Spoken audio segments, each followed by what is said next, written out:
ফিরে এলাম বিরতির পর। আপনারা দেখছেন নিউজ ভ্যানগার্ড। আর দীপাবলির রাতে এই মুহূর্তে চোখ রাখবো একটি গুরুত্বপূর্ণ খবরে। আপনাদের জানিয়ে রাখি, সোনাম ওয়াংচুকের সাথে দেখা করতে যাচ্ছেন পাতাল কন্যা জমাতিয়া। জেলে তার সঙ্গে দেখা করতে রাজস্থান যাচ্ছেন পাতাল কন্যা জমাতিয়া। আদিবাসী নেতা হিসেবে সোনামের সঙ্গে দেখা করতে যাচ্ছেন পাতাল কন্যা জমাতিয়া। এই মুহূর্তের দীপাবলির রাতের একটি বড় খবর এবং অবশ্যই একটি গুরুত্বপূর্ণ খবর, এবং সেদিকে আমরা নজর রাখবো। আমাদের সঙ্গে আমাদের প্রতিনিধি সম্রাট চৌধুরী জুড়ে গেছেন। সম্রাট, কি বিস্তারিত জানা যাচ্ছে?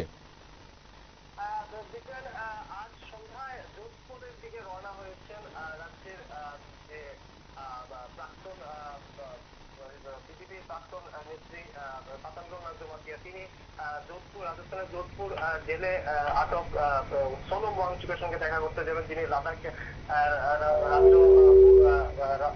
রাজ্যের দাবি করে যিনি বর্তমানে কেন্দ্র সরকার তাকে বেশ কয়েকটি মামলায় আটক করে রেখেছে। তো পাতাল কন্যা জমাতিয়া রাজ্য রাজনীতিতে শুরু থেকে নানা বিতর্কে জড়িয়ে রয়েছেন। সম্প্রতি তিনি বিজেপিতে রয়েছেন কি নেই এটা নিয়েও প্রশ্ন রয়েছে, কারণ একটি সম্প্রতি তিনি এই দল ছেড়ে অন্য দলে গিয়েছিলেন। আমাদের তরফে পাতাল কন্যা জমাতিয়ার সঙ্গে যোগাযোগ করা হয় নিউজ ভ্যানগার্ডের তরফে, এবং আমরা জানতে চাইছিলাম তিনি কেন দেখা করতে চাইছেন বা যাচ্ছেন। তিনি বলেন যে Sonam Wangchuck bad tribal leader, তাই তিনি দেখা করতে যাচ্ছেন।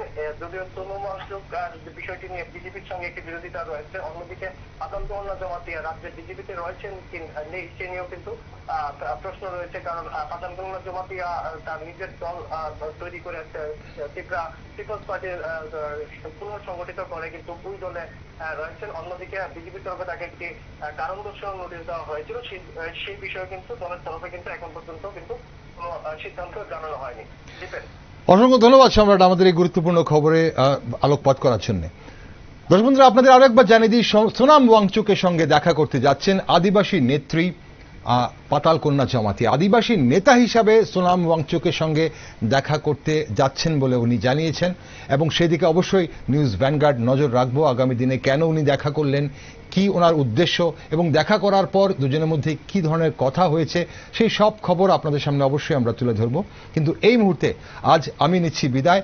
আপনারা অবশ্যই নিউজ ভ্যানগার্ডের সঙ্গে থাকুন। দীপাবলির রাতে বিভিন্ন খবর এবং আপডেটের জন্য চোখ রাখুন শুধুমাত্র নিউজ ভ্যানগার্ডে।